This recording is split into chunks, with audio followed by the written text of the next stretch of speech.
Bismillahirrahmanirrahim. Assalamualaikum warahmatullahi wabarakatuh dan selamat siang anandaku sekalian. Oke, bagaimana kabarnya hari ini?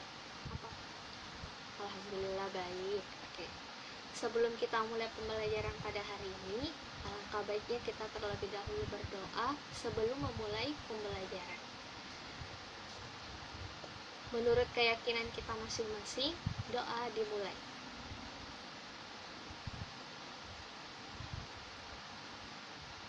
Doa selesai. Oke. Sebelum memulai pembelajaran, Ibu mau posisi duduk Ananda sekalian diperbaiki dulu.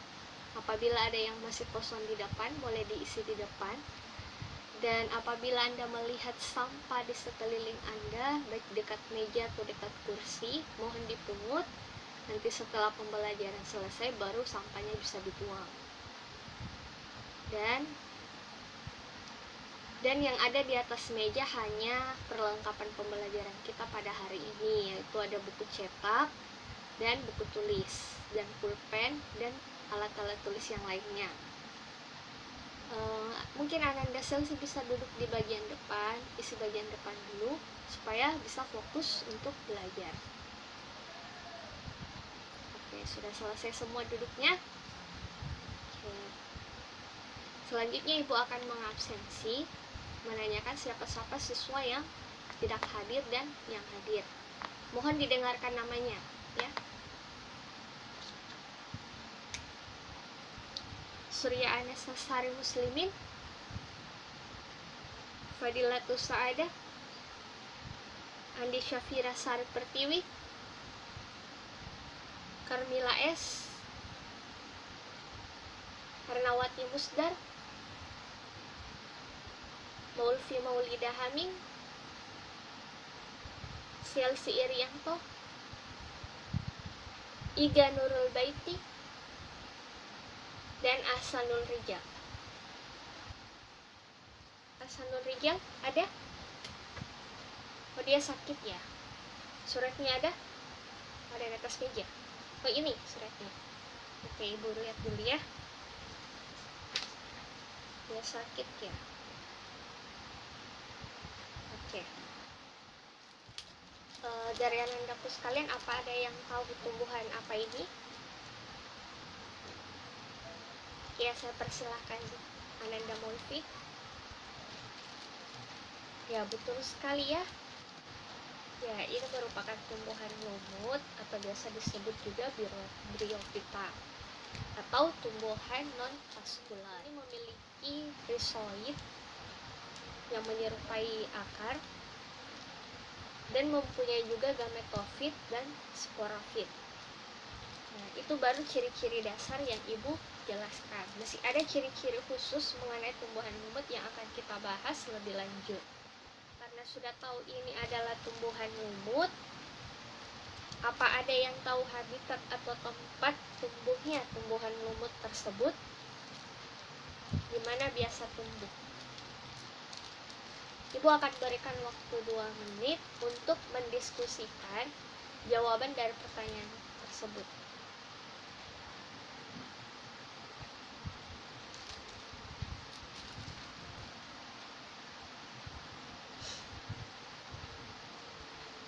Karena waktunya sudah habis, Ibu persilahkan yang menjawab berada pada urutan ke-8, yaitu pada Ananda Iga Nurul Baiti.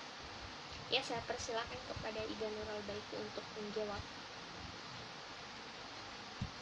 Betul sekali jawaban yang temannya jawab. Mungkin bisa kita bertanya terus. Nah, habitat pada tumbuhan lumut ini berada pada tempat yang lembab.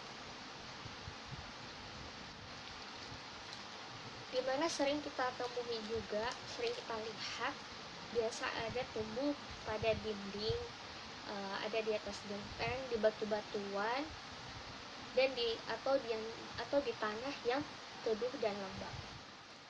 Nah, untuk mengetahui lebih jauh lagi mengenai tumbuhan lumut, Ibu terlebih dahulu akan membacakan tujuan pembelajaran kita pada hari ini. Di mana tujuan pembelajaran kita pada hari ini? Yang pertama, mengidentifikasi ciri-ciri umum tumbuhan lumut. Yang kedua, mengklasifikasikan tumbuhan lumut. Dan yang ketiga, mengaitkan peran lumut dalam kehidupan. Yang pertama, kita akan mempelajari mengidentifikasi ciri-ciri umum pada tumbuhan lumut. Di mana pada ciri-ciri tumbuhan lumut, yang pertama, lumut mempunyai klorofil, sehingga sifatnya autotrof. Jika kita menyebut dia klorofil, otomatis dia sudah menghasilkan fotosintesis atau makanan sendiri, yang itu disebut autotrof. Nah, bisa juga kita lihat dari sini bahwa tumbuhan lumutnya ini berwarna hijau, dan di sini kita bisa mengetahui bahwa mengandung klorofil. Lumut tumbuh di berbagai tempat. Yang hidup pada daun-daun disebut sebagai epifit. Jika pada hutan yang banyak pohon dijumpai epifit, maka hutan demikian disebut hutan lumut. Nah, akar dan batang pada lumut tidak mempunyai pembuluh angkut atau silem dan flum. Karena pada tumbuhan lumut terdapat gametania atau disebut alat-alat kelamin, yaitu ada alat kelamin jantan yang disebut antheridium yang menghasilkan spermatozoid, dan ada alat kelamin betina yang disebut archegonium yang menghasilkan ovum. Sebelumnya, tumbuhan lumut yang ibu perlihatkan ini, dia masih sangat muda, belum dewasa, karena dia belum memiliki steta dan sporanium. Hanya ada yang memiliki stolon dan rhizoid. Mungkin ada beberapa yang sudah memiliki steta, tapi di sini hanya terlihat sangat kecil. Kita harus menggunakan dengan kaca pembesar agar bisa terlihat lebih jelas lagi. Dan yang ketiga, di mana jika kedua gametania terdapat dalam satu individu, disebut berumah satu atau monoseus. Jika terpisah pada dua individu, yang disebut berumah dua atau bisa disebut dioseus. Di mana gerakan spermatozoid ke arah ovum merupakan gerak kemotoksis karena adanya rangsangan zat kimia berupa lendir yang dihasilkan oleh sel telur. Nah, dan ciri-ciri yang keempat itu ada sporogonium. Sporogonium merupakan badan penghasil spora dengan bagian-bagian yang memiliki vaginula atau sebagai kaki, kedua seta atau tangkai, dan yang ketiga apofisis atau ujung seta yang melebar, dan kotak spora atau kaliptra atau tudung, dan kolumela atau jaringan dalam kotak spora yang tidak ikut membentuk spora, di mana spora lumut tersebut bersifat haploid. Dan yang kelima, lumut mengalami keturunan atau metagenesis. Dalam daur hidupnya, lumut mengalami dua fase kehidupan, yaitu ada fase gametofit atau haploid dan ada fase sporofit atau diploid. Dan tadi alat perkembangannya ada berupa jantan dan ada yang berupa betina. Kemudian tujuan pembelajaran selanjutnya yaitu macam-macam tumbuhan lumut. Apa nandaku sekalian ada yang tahu ada berapa jenis atau macam tumbuhan lumut dan apa saja itu? Oke, ibu akan berikan waktu selama 2 menit untuk mencari jawaban dari pertanyaan tersebut. Silakan anandaku sekalian mencarinya selama 2 menit.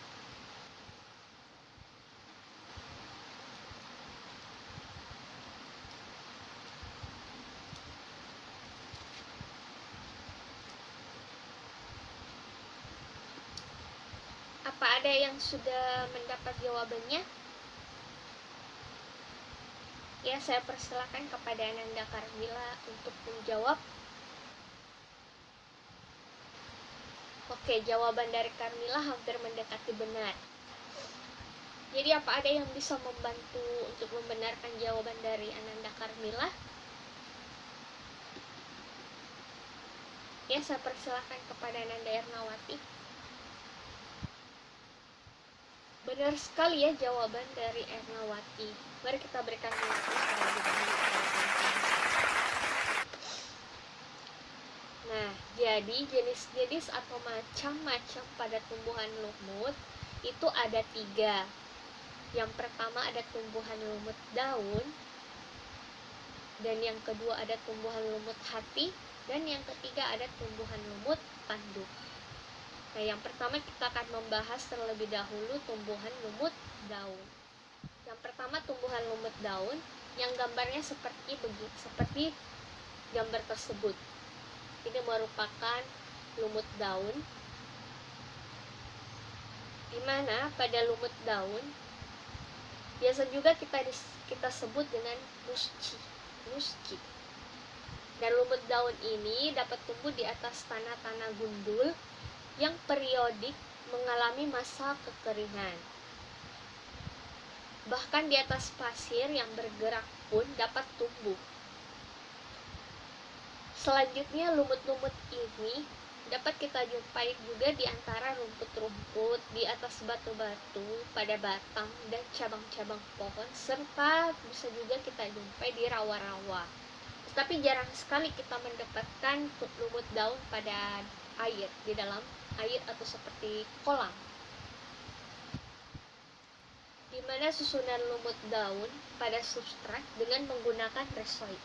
Nah, ini merupakan rhizoid pada bagian lumut daun yang menyerupai akar, di mana dengan menggunakan rhizoid yang multiseluler yang dapat bercabang-cabang dan mempunyai daun yang berusuk.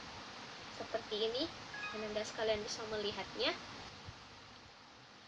Dan daunnya yang berusuk ini dapat tersusun dalam 3-8 deret pada sumbunya atau sumbu batang. Lumut daun juga banyak terdapat di tempat-tempat yang lembab yang mempunyai struktur seperti akar, yang tadi Ibu katakan seperti akar yang disebut dengan rhizoid, dan struktur seperti daun. Selanjutnya ada lumut hati. Gambarnya seperti ini, lumut hati. Perhatikan anak-anakku sekalian, gambarnya seperti ini. Nah, di mana lumut hati ini biasa kita sebut dengan hepatise. Nah, lumut hati tubuhnya berbentuk lembaran. Seperti ini lembaran. Dan menempel di atas permukaan tanah, pohon, atau tebing. Bentuk tubuhnya berupa lembaran yang mirip bentuk hati dan banyak lekukan. Tubuhnya memiliki struktur yang menyerupai akar, batang, dan daun juga. Terdapat juga rhizoid yang biasa tertempel pada substratnya, tapi ini tidak menempel pada substratnya. Di mana rhizoid ini berfungsi untuk menempel dan menyerap zat-zat makanan. Dan pada lumut hati ini juga tidak memiliki batang dan daun. Dapat juga bereproduksi secara vegetatif dan dengan membentuk gema atau kuncup seperti ini. Terdapat kuncup, dan secara generatif dapat membentuk gamet jantan dan betina. Tubuhnya terbagi menjadi 2 lobus, sehingga tampak seperti lobus pada hati. Nah, adapun ciri-ciri dari lumut hati yaitu tubuhnya masih berupa talus dan mempunyai rhizoid. Gametofitnya membentuk antheridium dan archegonium yang berbentuk seperti payung. Sporofitnya pertumbuhannya terbatas karena tidak mempunyai jaringan meristematik, berkembang biak secara generatif dengan oogami, dan secara vegetatif dengan fragmentasi tunas dan kuncup. Dan habitatnya juga terdapat di tempat yang lembab. Nah, selanjutnya ada lumut tanduk. Gambarnya seperti ini, lumut tanduk. Dimana pada tumbuhan lumut tanduk ini bentuknya seperti lumut hati, yaitu berupa talus, tetapi sporofitnya berupa kapsul memanjang. Seperti ini, kapsulnya memanjang. Kemudian sel lumut tanduk hanya mempunyai satu kloroplas. Nih, karena warnanya warna hijau berarti dia sudah termasuk mengandung kloroplas dan sudah bisa menghasilkan makanan sendiri, yaitu dengan menghasilkan fotosintesis, dengan berfotosintesis. Biasa hidup di tepi sungai, danau, atau sepanjang selokan. Lumut tanduk juga memiliki ciri-ciri seperti tubuhnya mirip lumut hati yang tadi di bawah sini pada bagian ini, tapi berbeda pada sporofitnya. Berdasarkan analisis asam nukleat, ternyata lumut ini berkerabat dengan tumbuhan berpembuluh dibanding dari kelas lain pada tumbuhan lumut. Nah, maksudnya itu lumut tanduk lebih berpembuluh daripada kebanding lumut kedua ini, lumut daun dengan lumut hati. Lumut tanduk memiliki sangat berpembuluh, merupakan tumbuhan berpembuluh. Nah, gametofitnya berupa talus yang lebar dan tipis dengan tepi yang berlekup seperti ini. Di sini pada bagian gametofit dan bagian sini bagian sporofit. Dan rizotnya berada pada bagian ventral dan habitatnya juga berada di daerah yang kelembaban tinggi. Nah, sampai sini apa nandaku sekalian ada yang ingin ditanyakan mengenai ciri-ciri umum pada tumbuhan lumut dan macam-macam atau jenis-jenis pada tumbuhan lumut? Apabila tidak ada yang ingin bertanya, Ibu akan lanjut lagi ke tujuan pembelajaran selanjutnya, yaitu peranan pada tumbuhan lumut. Di mana peranan pada tumbuhan lumut tidak berperan langsung dalam kehidupan manusia, tetapi ada spesies tertentu yang dimanfaatkan oleh penduduk untuk mengobati penyakit seperti hepatitis, yang dimana spesies yang berperan di situ yaitu Mercantia polymorpha. Selain sebagai indikator lingkungan, keberadaan lumut di dalam hujan tropis sangat memegang peranan penting sebagai tempat tumbuh organisme seperti serangga dan waduk air hujan. Nah, lumut juga sering digunakan sebagai hiasan rumah, seperti menempelkannya pada dinding sebagai hiasan. Dan beberapa juga peranan lumut dalam kehidupan itu bisa dijadikan juga sebagai media tanam, yaitu bisa digunakan sebagai pengganti ijuk dan dapat mencegah erosi, sebagai obat penyakit yang Ibu tadi katakan juga, penyakit seperti hepatitis dan penyakit lainnya, sebagai bahan pembalut kapas dan sumber bahan bakar, dan sebagai vegetasi perintis karena tumbuhan yang paling awal terbentuk. Dan lumut tanduk juga dapat dimanfaatkan sebagai indikator ekologi, indikator pencemaran air dan udara, dan indikator deposit mineral. Mengenai lumut daun, ini merupakan salah satu contoh tumbuhan lumut daun yang asli yang Ibu bawakan pada hari ini. Nah, cuman pada lumut daun ini masih anakan, jadi dia belum memiliki seta dan juga sporanium ini. Dan kalau yang pada ini merupakan lumut hati. Perhatikan ya anandaku sekalian, ini merupakan lumut hati. Nah, gambarnya seperti ini. Dan ini baru merupakan anakan. Sudah memiliki tanduk seperti ini, ada di sini beberapa. Nah, jadi kalian sudah dapat mengetahui dan membedakan macam-macam pada tumbuhan lumut dan bahkan sudah mengetahui peranan dari tumbuhan lumut. Sekarang Ibu akan berikan kalian games, di mana gamesnya ini tebak benar atau salah. Dimengerti kan? Oke, Ibu akan bacakan petunjuk gamesnya terlebih dahulu. Ibu mau Ananda sekalian berpasangan sesama temannya, di mana satu kelompok hanya ada 2 orang, jadi berpasangan. Nanti menjawabnya secara berdiskusi sesama teman sebelahnya atau teman sebangkunya mengenai pembelajaran kita pada hari ini, mengenai juga gambar-gambar yang ibu sudah jelaskan dari tadi. Dan 2 kelompok yang tercepat menjawab, ibu akan membebaskan atau free dalam mengerjakan tugas atau pekerjaan rumah atau PR, di mana Andaku sekalian perlu menjawab lebih cepat. Pertanyaannya ini rebutan ya, rebutan. Jadi kelompok berapa yang lebih cepat mengangkat tangan dan menjawab dengan benar, maka itu sudah termasuk pemenang pertama, dan nanti juga pemenang kedua yang free dalam mengerjakan tugas. Oke, yang pertama,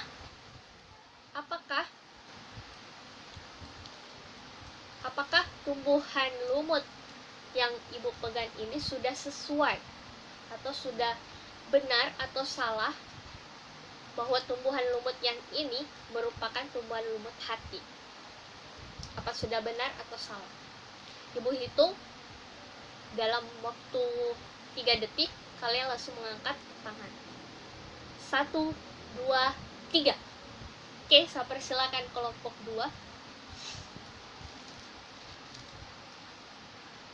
Jawabannya kalian menjawab salah. Jawabannya adalah benar. Pertanyaan tersebut merupakan salah. Kita berikan dulu applause. Nah, jadi kelompok 2 sudah termasuk yang free dalam mengerjakan tugas. Dengan atas nama siapa pada kelompok 2? Maulfi dan 3 Nurul Baiti. Oke, ibu berikan lagi pertanyaan. 1 pertanyaan lagi. Perhatikan baik-baik.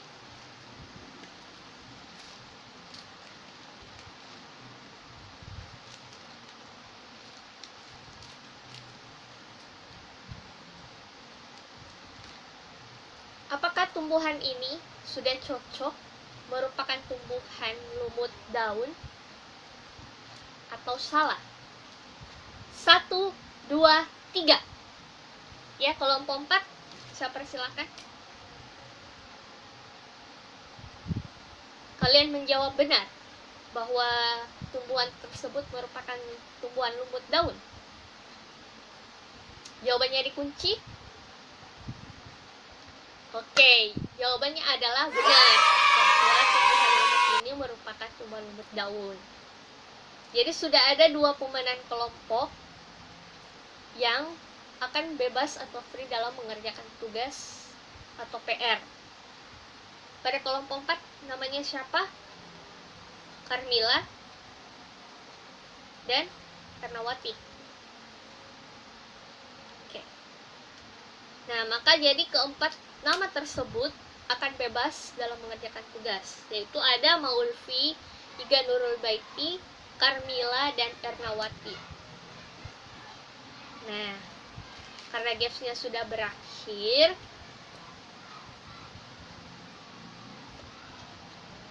dan waktu kita juga sudah mau habis,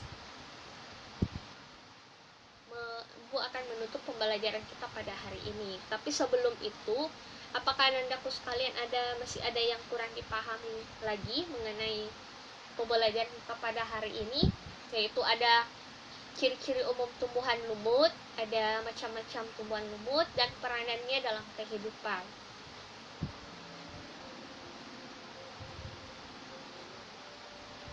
Kalau sudah tidak ada yang ingin bertanya, Ibu akan menyimpulkan materi hari ini, di mana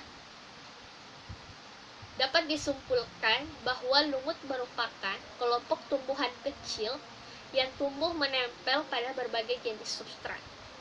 Substrat yang umum dapat ditumbuhi lumut merupakan pada pohon, kayu mati, kayu lapuk, tanah, dan batu-batuan.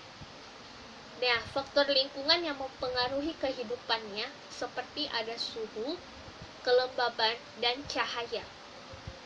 Dan macam-macam lumut merupakan terdapat lumut daun atau musci, lumut hati atau hepatise, dan lumut tanduk atau Anthocerotase. Nah, di mana juga pada lumut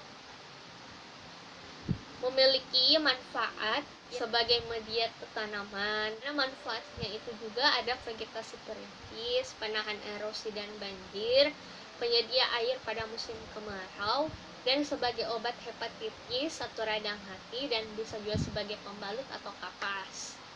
Nah, bagi yang tidak lolos dari permainan tadi atau games, Ibu akan memberikan beberapa tugas, sekalian juga kalian bisa lebih memahami kembali mengenai materi tumbuhan lumut atau Bryophyta ini, yaitu Ibu mau Ananda sekalian menuliskan resume atau inti dari pembelajaran kita pada hari ini, dan akan dikumpulkan paling lambat pekan depan, dan Ibu berikan keringanan sedikit bagi teman-teman yang gagal dalam permainan atau kalah, yaitu dengan pengumpulan tugas tercepat Ibu akan memberikan nilai tambahan sebanyak 10 poin. Jadi Ananda sekalian yang gagal dalam memenangkan games dari tadi itu, siapa yang lebih cepat kumpul tugasnya akan mendapatkan nilai tambahan sebanyak 10 poin. Nah, untuk mengenai materi pekan depan yang akan dibahas, yaitu masih mengenai tentang tumbuhan lumut berupa metagenesis atau pergiliran keturunan pada tumbuhan lumut, atau biasa juga kita sebut sebagai siklus hidup pada tumbuhan lumut. Jadi anandaku sekalian sudah bisa mempelajari di rumah untuk materi kita pekan depan. Ibu harap materi yang Ibu bawakan pada hari ini dapat bermanfaat bagi kita semua dan dapat bagi anandaku sekalian mengerti mengenai materi kita pada hari ini. Dan jangan lupa langsung pulang ke rumah, istirahat yang cukup, lalu malamnya bisa mengerjakan tugasnya dengan baik. Ibu akhiri, Assalamualaikum warahmatullahi wabarakatuh.